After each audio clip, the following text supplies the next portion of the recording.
जी अस्सलाम वालेकुम, क्या हाल है? आप सब लोग खैरियत से हैं? शेर अफजल मरवत साहब और अफनानुल्लाह साहब की लड़ाई के बाद बहुत सारे नए सवाल पैदा हो रहे हैं और जब भी कोई सवाल पैदा होता है तो उसको सुन के मैं हैरान रह जाता हूं कि ये बहस जा किस साइड पे रही है। अब तक 8 सवाल पैदा हुए हैं और 8 सवाल जो हैं मुझसे रिलेटेड हैं, तो हम आज की वीडियो में इन 8 सवालों को एड्रेस करेंगे कि इनका क्या जवाब दिया जा सकता है, क्योंकि जवाब मुझसे पूछे जा रहे हैं तो फिर जाहिर है जवाब भी मुझे ही देना चाहिए। जो पहला सवाल है वो ये है कि शेर अफजल मरवत ने मुझे झूठा करार दे दिया और क्यों आप झूठ बोल रहे हैं और क्यों आप अफनानुल्लाह खान की साइड ले रहे हैं। ये पहला सवाल है और मैं आज की व्लॉग में इसका जवाब दूंगा। दूसरा सवाल ये कि किसने ज़्यादा मारा, कि ये फैसला करें, ये बताएं जी कि शेर अफजल मरवत साहब ने मारा क्योंकि वो क्लेम कर रहे हैं कि मैंने बहुत ज़्यादा मारा था, और उसके बाद अफनानुल्लाह साहब जो हैं वो भी क्लेम कर रहे हैं कि मैंने ठीक ठाक जवाब दिया था। तो मारा किसने ज़्यादा है, तो आज की व्लॉग में हम आपको ये भी बता देंगे। और तीसरा सवाल ये है कि सिर्फ मेरे शो में ही ऐसा क्यों होता है, ये लड़ाइयाँ सारी सिर्फ मेरे शो में क्यों होती हैं। तो मैं आज आपको बताऊंगा कि मेरे शो में कौन सी ऐसी ख़ास बात है जिसकी वजह से वहाँ लड़ाइयाँ हो जाती हैं। और फिर चौथा सवाल ये है कि शेर अफजल मरवत मेरे ख़िलाफ़ केस कर रहे हैं, वो क्यों केस कर रहे हैं, और उसका जवाब ये है कि उन्होंने सीज़ फायर कर दिया है और मुझे उन्होंने फ़ोन करके ऑडियो मैसेज के ज़रिए कहा है कि अब मेरा आपके साथ कोई कन्फ्लिक्ट नहीं है। हम आज के व्लॉग में आपको वो ऑडियो भी सुनाएंगे और ये भी बताएंगे कि अब मरवत साहब का मेरे साथ कोई कन्फ्लिक्ट नहीं है, क्यों नहीं है, ये भी हम आपको बताएंगे। पांचवा सवाल ये है कि वीडियो लीक कैसे हुई थी। जब ये वीडियो एक्सप्रेस की अमानत थी, उसकी प्रॉपर्टी थी, तो वहाँ से फिर लीक कैसे होगी, ये भी हम आपको बताएंगे कि वीडियो लीक कैसे हुई थी। फिर छठा सवाल ये है कि लड़ाई के बाद की फुटेज कब रिलीज़ होगी। हम इस व्लॉग में आपको ये भी बताएंगे कि जो अगली वीडियो है वो कब आएगी। और इसके बाद ये है कि अगला सातवां सवाल ये है कि एंकर ने छुड़ाने में देर क्यों की थी। जब दो बंदे लड़ रहे हैं तो एंकर को चाहिए था कि फौरी तौर पे कूद के दरमियान में आके उन दोनों को छुड़वा देता, तो एंकर ने देर क्यों कर दी। मैं आज आपको ये भी बताऊंगा कि मैंने देर क्यों की थी। और आठवां सवाल ये है कि एंकर ने सूरत हाल को कंट्रोल नहीं किया क्योंकि एंकर की जिम्मेदारी होती है कि वो दो लोगों को लड़ने ना दे। इसमें बड़े सीनियर सहाफ़ी हैं, वो भी कह रहे हैं कि जावेद चौधरी को चाहिए था कि वो सूरत हाल को फौरी तौर पर कंट्रोल करता, तो ये फेलियर है जावेद चौधरी का। मैं आज आपको ये भी बताऊँगा कि इस सारी सूरत हाल में मैं फेल क्यों हुआ था। ये जो खौफनाक इंसिडेंट हुआ था मेरे शो में, मैं पहले कह चुका हूं कि मैं उस पर शर्मिंदा हूं और वो नहीं होना चाहिए था, बल्कि पाकिस्तान के किसी भी शो के अंदर ये सूरत हाल नहीं होनी चाहिए थी, बल्कि पाकिस्तान में किसी भी पॉइंट पे, किसी शहर के अंदर, किसी ख़ानदान के अंदर, किसी गली में, किसी चौराहे पे ये वाक़या पेश नहीं आना चाहिए था, क्योंकि ये सिविलाइज्ड लोगों का वतीरा नहीं है, ये एक अच्छी सोसाइटी की अलामत नहीं है, ये एक खौफनाक वाक़या है और ऐसे वो खौफनाक वाक़यात का तदारक होना चाहिए। मैं पहले भी कह चुका हूँ, लेकिन बार बार एक सवाल ये उठाया जा रहा है कि ये बताएं कि इन दोनों में से मारा किसने ज़्यादा था, बल्कि दोनों ये क्लेम कर रहे हैं कि मैंने ज़्यादा मारा था। बल्कि मरवत साहब तो इस बात पे बहुत ज़्यादा नाराज़ है मेरे साथ कि मैंने ये क्यों कह दिया कि अफनानुल्लाह ने उनको गिरा लिया था और अफनानुल्लाह इनके ऊपर चढ़े हुए थे, अफनानुल्लाह साहब इनको मार रहे थे, और जबकि मैं जो है कुछ नहीं कर रहा था। तो उनका क्लेम ये है कि आपने मेरे साथ बड़ी ज़्यादती की कि आपने ये कह दिया कि अफनानुल्लाह हावी हो गया था जबकि मैं मारा था। वो बार बार ये क्लेम कर रहे हैं कि फेंटा तो मैंने लगाया है। यानी उनकी सबसे बड़ी अचीवमेंट ये है कि उन्होंने एक दूसरे आदमी को पहले मुक्का मारा और उसके बाद मुसलसल मारते गए, और अब वो ये हार मानने के लिए तैयार नहीं है कि मैंने एक मार खाई है, बल्कि वो कहते हैं जी मैंने मारा है, नीचे लेटे लेटे भी मैं उनको मारता रहा हूँ। अब इस सवाल का क्या जवाब हो सकता है कि जब सोसाइटी इस नौयत पर पहुँच जाए, इस लेवल पर आ जाए कि लोग ये क्लेम कर रहे हों कि हमारा बाबा ऊपर था, या मैंने उसको फेंटा लगाया था, या मैंने उसको मारा था और वो नाकाम हो गया था और वो मुझे नहीं मार सका, मेरा हाथ नहीं रोक सका। जब मुकाबला ये हो रहा हो तो फिर मुकालमा कैसे हो सकता है। फिर इसका मतलब ये कि सोसाइटी के बारे में फातिहा पढ़ लेनी चाहिए कि जब दो पढ़े लिखे लोग ये मुतालबा कर रहे हैं, बल्कि ये क्लेम कर रहे हैं कि फेंटा तो मैंने लगाया था, और सबसे ज़्यादा क्लेम जो है मरवत साहब की तरफ से हो रहा है, बाकायदा ट्वीट्स कर रहे हैं और उसमें वो मुझे भी मुर्दे इल्ज़ाम ठहरा रहे हैं। अब वो सवाल फिर वही है कि किसने ज़्यादा मारा था। मैं पहले बता चुका हूँ कि इसका आगाज़ मरवत साहब ने किया था। वो उठे थे, उठने के बाद उन्होंने थप्पड़ मारा था, और थप्पड़ मारने के बाद दूसरा फरीक यानी अफनानुल्लाह खड़े हुए थे, उन्होंने मरवत साहब को पकड़ लिया था, मरवत साहब को उन्होंने धक्का दिया था, मरवत साहब कोने में नीचे गिर गए थे। उसके बाद अफनानुल्लाह साहब उनके ऊपर चढ़ गए थे, उन्होंने अपना घुटना उनके सीने पर रखा हुआ था और उनको मुक्के मार रहे थे, जो हमने देखा मंजर। और बाकी जो लोग छुड़वाने वाले थे उनको भी किसी दिन पेश कर सकते हैं जिन्होंने छुड़वाया था, वो आपको बताएंगे। और फिर वो लड़का वारस जो बड़ा नौजवान लड़का है, हमारे साथ काम करता है, उसने जब अफनान साहब को खींचा तो बड़ी मुश्किल से उसने, और उसके बाद जो हमारे 2 कैमरामैन थे वो दरमियान में पड़े हुए थे, वो भी खींच रहे थे, उन्होंने घसीट के अफनानुल्लाह को ऊपर से उठाया। और जब मैं बार बार अफनानुल्लाह को रोक रहा हूँ, इसीलिए रोक रहा हूँ कि वो मार रहे हैं। अब जो मार खाने वाला आदमी, उसको तो नहीं मैं कह सकता बस करो बस करो बस करो, ना मार खाओ मरवा साहब। मैं यही कह रहा हूँ कि अफनान बस करो ना करो ना करो, उसकी वजह वो मार रहा था। तो जब जो बंदा एक मार रहा है उसी को रोका जाता है, मार खाने वाले को नहीं रोका जाता। तो एक बंदा मार रहा है, नजर आ रहा है कि मार रहा है, तो उसी को कहना है कि बस करो रुको रुको, नहीं करो, इस तरह ना करो। वो आवाज़ें जो आपको आ रही हैं। तो जब वारस ने उसको अफनान साहब को उठाया और उसको घसीट के ला रहे थे, तो लाते लाते उन्होंने आखिर में भी एक उनको किक मारी, और वो किक बराह रास्त उनके यहाँ पे लगी थी और ख़ासी चोट आई थी उनको। और उसके बाद जब अफनान साहब को वहाँ से वो ले गए तो मरवत साहब को उठाने में बड़ा टाइम लगा था। वो वहाँ पे वो कहते हैं ना, अगली 6 मिनट की जो वीडियो वो भी दिखाएं, तो वो कैसे दिखाई जा सकती है कि एक बंदा लेटा हुआ है और उसको 2 आदमी उठा रहे हैं और वो बेहिस है, उसको कोई समझ नहीं आ रही, वो सेंसेस में नहीं है, फिर उसको उठा के कुर्सी पे बैठाया जा रहा है और वो बड़ी देर तक बोलने के काबिल नहीं है। फिर उनको पानी पिलाया जा रहा है, और पानी के बारे में अब आगे चल के मैं बताऊंगा कि मरवत साहब का ये कहना है कि मुझे फ़र्स्ट एड कोई नहीं थी, मुझे पानी दिया गया था। और उसके बाद जाके आहिस्ता आहिस्ता वो सेंसेस में आ रहे हैं, और फिर वही कह रहे हैं जी कि मुझे मेरी वीडियो दिखाएं। और उनसे कहा कि वीडियो तो नहीं दिखाई जा सकती। फिर उन्हें कहा गया जी आप को हम नीचे छोड़ देते हैं और आपको कोई सपोर्ट की ज़रूरत तो नहीं है। लेकिन ये बात दुरुस्त है कि वो अपनी टांगों पे चल के गए थे, उन्होंने सपोर्ट कोई नहीं ली थी, और फिर उनको हमारा स्टाफ जो था नीचे उनको छोड़ के गया था। ये बात दुरुस्त है उनकी। लेकिन अब सवाल ये है कि ये क्या मुकाबला ये हो रहा है कि किसने ज़्यादा मारा? अगर इसी पे बात करनी है हमने और इसी पे हमने फ़ैसला करना है, तो फिर मेरा ख्याल है हमें सोसाइटी जो है ना उसको सलाम कह देना चाहिए, क्योंकि पाकिस्तान के अंदर एक ऐसा वक्त आ गया है कि जिसमें लोग ये दावा कर रहे हैं कि लड़ाई जो हुई थी वो ठीक थी, बस असल इशू ये है कि किसने किसको ज़्यादा मारा। तो ये बड़ी खौफनाक सी चीज़ है। बहरहाल मरवत साहब मुसलसल मेरे ख़िलाफ़ ट्वीट्स कर रहे हैं, और उसमें वो मुझे झूठा भी करार दे रहे हैं, साथ साथ वो ये भी करार दे रहे हैं कि मैं पाकिस्तान मुस्लिम लीग नून को सपोर्ट कर रहा हूँ और मैं उनके साथ मिला हुआ हूँ और मैं मुतासब हूँ। अब क्या रहे हैं उसकी उनकी जो लेटेस्ट ट्वीट है वो मैं आपको पढ़ के सुना देता हूँ, और साथ साथ मैं आपको जवाब भी देता जाऊँगा। तो शेर अफजल मरवत साहब का ये कहना है कि एंकर जावेद चौधरी एक खौफनाक झूठा है और इससे कभी तवक्को नहीं थी कि वो इतना मुतासब और मन घड़त होगा। अब इसमें सवाल ये है कि मन घड़त मैंने क्या किया भाई? एक वाक़या हुआ है, मुझसे लोग पूछ रहे हैं, मैं उसका जवाब दे रहा हूँ, और झूठ यहाँ पे कहाँ से आ गया मुझे इस चीज़ की समझ नहीं आ रही। इसने एक कहानी घड़ ली है कि मुझे ब्लैक बेल्ट अफनान की तरफ से लगने वाली चोटों के लिए इब्तदाई तिब्बी इमदाद दी गई थी। उसके आगे कह रहे हैं कि अफनान ने दावा किया है कि मैंने चोटों को छुपाने के लिए ऐनक पहन रखी है। अफनान का मार्शल आर्ट देखने के लिए एक्सप्रेस टीवी में एक और शो करते हैं, लेकिन मुझे अपना कैमरामैन रखने की इजाज़त दें।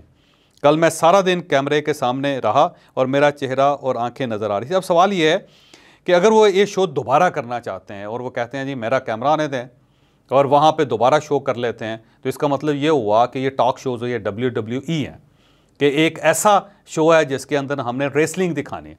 तो अगर तो आपने रेसलिंग करनी है तो भाई अपने कैमरे खुद लगाएं, को अपने अखाड़े खुद क्रिएट करें, हमें इस सारे काम में न घसीटें। और उसके बाद रोज़ लड़ के, रोज़ मुक्के मार के, रोज़ एक दूसरे को पंच मार के, रोज़ एक दूसरे को टांगें और लाते मार के उसके बाद अपनी वीडियो जो है वो रिलीज़ कर दिया करें। मैं अपने आप को इस काबिल नहीं समझता कि आपकी इस कार्रवाई को सपोर्ट कर सकूं।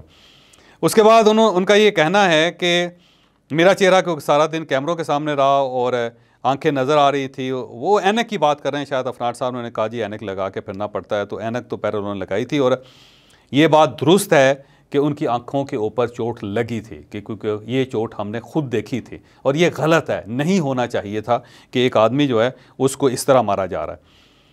इसके साथ उन्होंने कहा कि मैं अपना ज़िंदगी में पहला वीलॉग करने का इरादा रखता हूं, तो ज़रूर करें, ज़रूर करना चाहिए वीलॉग, और आपको बताना चाहिए कि उस वक्त क्या हुआ था, ताकि पाकिस्तान मुस्लिम लीग नून और इनके साथी जावेद चौधरी के झूठे प्रोपेगेंडे का जवाब दे सकूं। तो ये आपको कैसे पता चला कि मैं पाकिस्तान मुस्लिम लीग नून का साथी हूं और मैं कोई झूठा प्रोपेगेंडा कर रहा हूं? क्योंकि इशू आपका है, पाकिस्तान मुस्लिम लीग नून का नहीं है। इशू आपने क्रिएट किया है। और अगर फ़र्ज़ करें कि मैं किसी का साथ दे सकता हूं तो आपको दे सकता हूं, क्योंकि आप एक न्यू एंट्री थे और आपको जब सेट पे बिठाया गया था तो पाकिस्तान मुस्लिम लीग नून ही एतराज़ कर सकती है कि हमने एक ऐसे आदमी को अपने सीनियर आदमी के साथ या सेनेटर के साथ बिठाया जिसको बैठने की तमीज़ नहीं है या बात करने की तमीज़ नहीं है, और जिसने ऑफेंस किया। ये इस पार्टी से तो एतराज़ हो सकता है, आपकी तरफ से तो नहीं एतराज़ हो सकता, क्योंकि मैंने तो आपसे नहीं कहा था कि आप ये हरकत करें और इसके जवाब में आप फिर फेंटा खाएं। मैंने तो आपसे रिक्वेस्ट नहीं की थी, ये आपने खुद किया। तो अब ये एतराज़ कैसे किया जा सकता है कि मैं दूसरी पार्टी के साथ शामिल हो गया? भाई ये हरकत आपने की, उन्होंने नहीं की। अगर वो करते तो फिर डेफिनेटली मैं आपका साथ देता, मैं आपके साथ खड़ा होता। तो जब आपने ही हरकत की है तो आप ही के अगेंस्ट बात होगी। इसके बाद वो ये कहते हैं, जुज़वी वीडियो की जांच दर्ज झैल को कायम करती है। एक क्लिप का पूरा दौरानिया 45 सेकंड और कैमरे के सामने का वक्त 22 सेकंड है, और बाकी 23 सेकंड तक हम कैमरे से दूर थे। वो बता रहे हैं कि इस दौरानिए के दौरान जब हम दोनों किनारे कोने की वजह से गिर गए थे और बाद में अमले ने दोनों को लग कर दिया था, जिसका दौरानिया 23 सेकंड के ऑफ कैमरा दौरानिए में मुश्तमिल है। ब्लैक बेल्ट ने मुझ पर काबू पा लिया था, मुझे मारा और मैं कुछ नहीं कर रहा था। और अब सवाल ये है कि इसका मतलब ये हुआ कि 23 सेकंड में कोई शख्स किसी को खून नहीं मार सकता। इसका मतलब तो ये हुआ कि अगर इस फार्मूले को सच मान लिया जाए तो फिर आज से ये चीज़ तय हो गई कि जो भी लड़ाई होगी उसमें 23 सेकंड में किसी को थप्पड़ नहीं मारा जा सकता, या नीचे नहीं कराया जा सकता, या उसकी पिटाई नहीं हो सकती। यही हो सकता है। तो फिर ठीक है, आपका ये फार्मूला मान लेते हैं। इसको आज से लॉ ऑफ मरवत समझते हैं कि लॉ ऑफ मरवत के मुताबिक कोई भी शख्स जो है 23 सेकंड में किसी को मुक्का नहीं मार सकता। तो ये आज से कानून बन गया है, और मेरा ख्याल है पूरे पाकिस्तान को इस कानून की इज़्ज़त करनी चाहिए। उसके बाद वो ये कहते हैं कि और वैसे क्या आप एक गिलास पानी को फ़र्स्ट एड कहते हैं? जी हाँ, जो गिलास पानी होता है वो फ़र्स्ट एड होता है। जब भी कोई मरीज़ या ज़ख्मी किसी जगह पहुँचता है तो सबसे पहले उसको पानी पिलाया जाता है। बंदा ज़ख्मों की हालत में भी सबसे पहले पानी मांगता है, तो फ़र्स्ट एड पानी है। तो इसको ये नहीं कहा जा सकता कि मुझे क्योंकि पानी दिया गया है तो फर्स्ट एड नहीं है। वैसे तो आपको और भी ऑफ़र किया गया था कि आपकी मरहम पट्टी हो सकती है नीचे से, बल्कि लड़का जो है, क्योंकि हमारे पास को फर्स्ट एड बॉक्स नहीं था, फौरी तौर पे वो दवाइयाँ लेने भी गया हुआ था और बाकी पट्टी मरहम पट्टी भी लेने के लिए गया हुआ था। और ये मरहम पट्टी बाद में उन्होंने अफनान साहब को भी दी थी, उनके ज़ख़म भी साफ़ करने के लिए उनको भी ये मौका दिया गया था। लड़ाई के बाद मैं उस कुर्सी में बैठा और कैमरे के सामने था। आप इब्तदाई तिबी इमदाद के लिए इसे दिखाने से क्यों गुरेज करते हैं? ये बात दुरुस्त है कि लड़ाई के बाद उन्हें कुर्सी पर बैठाया गया था और वो कैमरे के सामने थे, और अब वो कह रहे हैं कि उस कैमरे की फुटेज दिखाई जाए। अब अगर कहेंगे तो हो सकता है हमारे पास हो तो दिखा देंगे। और आप क्या दिखाना चाहते हैं कि क्या आपको चोट लगी थी या नहीं लगी थी? अगर आप ये चाहते हैं तो आप फिर अदालत से दरख्वास्त कर लीजिएगा, हमारे पास होगी तो हम डेफिनेटली दिखा देंगे उसमें। फिर आगे उन्होंने कहा कि पूरे 6 मिनट की वीडियो दिखाने से क्यों गुरेज करते हैं? अब सवाल ये है कि उसके बाद की 6 मिनट की जो वीडियो है उसमें तो कुछ भी नहीं, क्योंकि कैमरे बंद हो गए थे, क्योंकि जब इस किस्म की हरकत हुई तो सारा सिस्टम तो शट डाउन हो गया। जब सिस्टम शट डाउन हो गया तो आगे की 6 मिनट की वीडियो हम कहाँ से लाएं कि जिसमें हम आपको दिखा सकें, क्योंकि ज़ाहिर है उस वक्त तो कुछ भी नहीं था। और जिस जगह हम लड़ रहे थे वो दीवार पर लगे कैमरों से अलग से कवर किया जा रहा है। अगर मेरा खून बह रहा है और ब्लैक बेल्ट अफनानुल्लाह ही जीत गया तो इसने पुलिस के सामने अपनी शिकायत में क्यों लिखा कि मैंने इसे मारा? अब सवाल ये है कि हमारे स्टूडियो के अंदर कोई सीसीटीवी कैमरा नहीं है। पहली बात तो ये, मैं आपको पहले बता रहा हूँ कि हमारे स्टूडियो में कोई सीसीटीवी कैमरा नहीं है, लिहाजा उसकी कोई वीडियो हमारे पास मौजूद नहीं है। अगर कोई वीडियो है तो वो स्टूडियो के बाहर की है, अंदर की हमारे पास कैमरे नहीं है। लिहाजा ये आपको गलतफहमी हुई कि वहाँ पे कोई कैमरे लगे हुए थे और आप चाह रहे हैं कि हम उसकी सीसीटीवी फुटेज आपको पहुँचा दें। फिर आपने कहा कि जी वो जो अफनान है वही जीत गया, तो इसका मतलब वहाँ पे कोई हार जीत का मुकाबला हो रहा था कि आप जीते हैं या वो जीते हैं। फिर उन्होंने कहा जी पुलिस के सामने अफनान ने शिकायत की है कि मैंने उसे मारा, तो ज़ाहिर है आपने पहले मारा तो था, स्टार्ट तो आपने किया था, इसमें कोई शक नहीं है।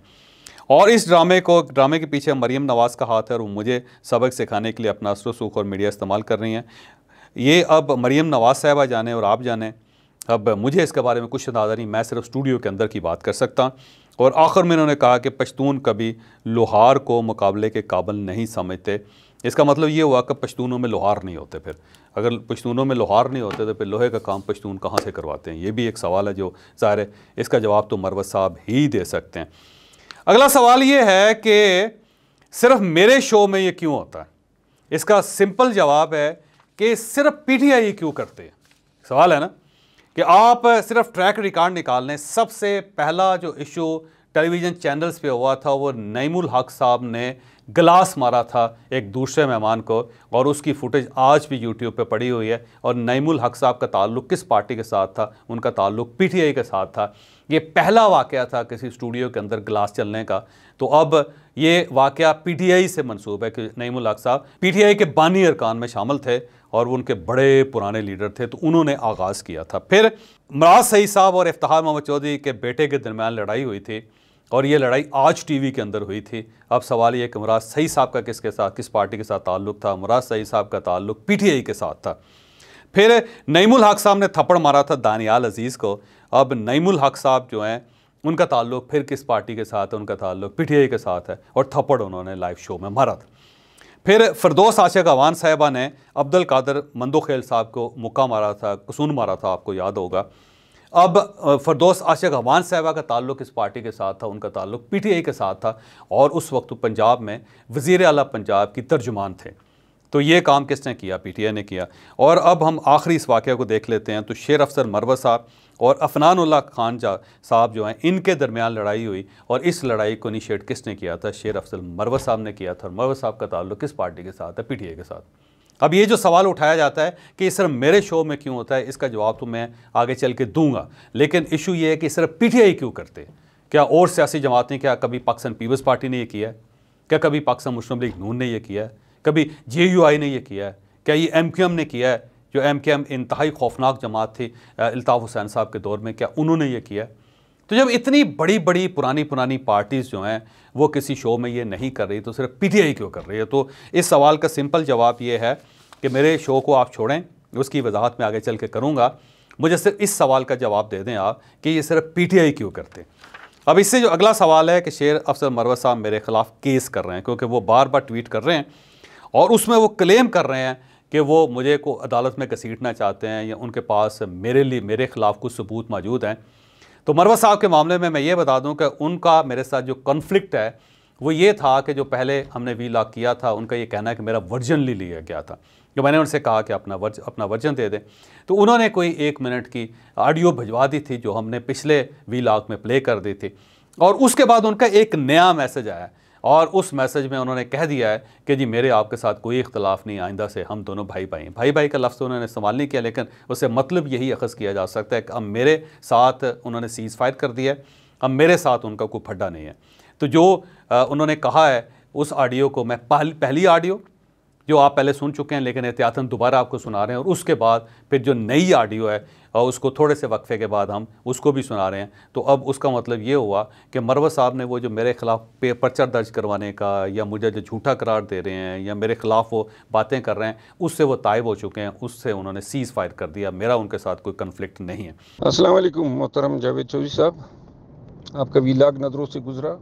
जाती आपने ये की है कि मेरा मौक़िफ़ लेते तो आपके सामने हकीकत आती। ये जो बातें हुई हैं कि जी मौलाना फजल रहमान उस वक़्त ये था और मैं उसके नज़दीक था, मैं तो उस वक़्त गवर्नमेंट सर्वेंट था, मैं तो मौलाना फजल रहमान की पार्टी में तो नहीं था।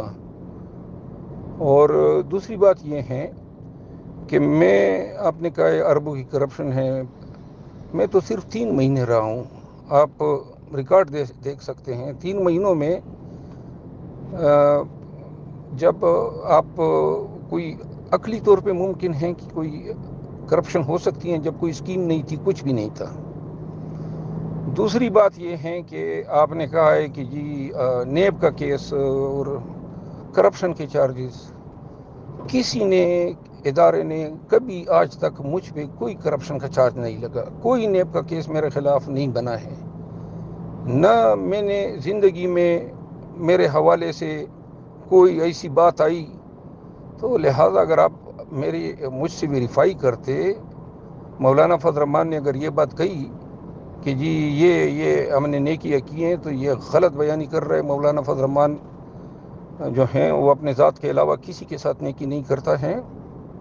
मुझे उम्मीद है कि आप इसकी दुरुस्तगी कर लेंगे, और मेरा जेंटलमैन वादा है कि मैं आप का जो विलाग हैं जिसके हवाले से मैंने ट्वीट भी किया कि मैं कार्रवाई करूंगा, मैं कोई कार्रवाई नहीं करूंगा और आपका एहतराम बदस्तूर करता रहूंगा। तो आपने पहली ऑडियो मुलाजा कर ली, तो अब इसके बाद जो दूसरी ऑडियो उन्होंने दी थी आप अब वो भी देख लीजिए। अस्सलाम वालेकुम चौधरी साहब, शुक्रिया, बिल्कुल आपका शुक्रिया कि आपने वजाहत कर दी और बिल्कुल मेरी तरफ से तमाम बातें ख़त्म हैं।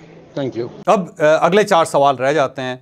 उन 4 सवालों के लिए हम एक और वीलॉग करेंगे और ये वीलॉग आपको कल सुबह 9 बजे मिलेगा और उसमें मैं 4 सवालों के जवाब दूंगा कि वीडियो किसने लीक की थी, लड़ाई के बाद की फुटेज कब रिलीज़ होगी, एंकर ने छुड़ाने में देर क्यों की थी, एंकर ने सूरत-ए-हाल को कंट्रोल नहीं किया था, और इसके साथ साथ एक और वजाहत भी करूंगा कि ये सब कुछ सिर्फ मेरे शो में क्यों होता है। तो कल सुबह 9 बजे आप अगली वीडियो मुलाहिजा कीजिए।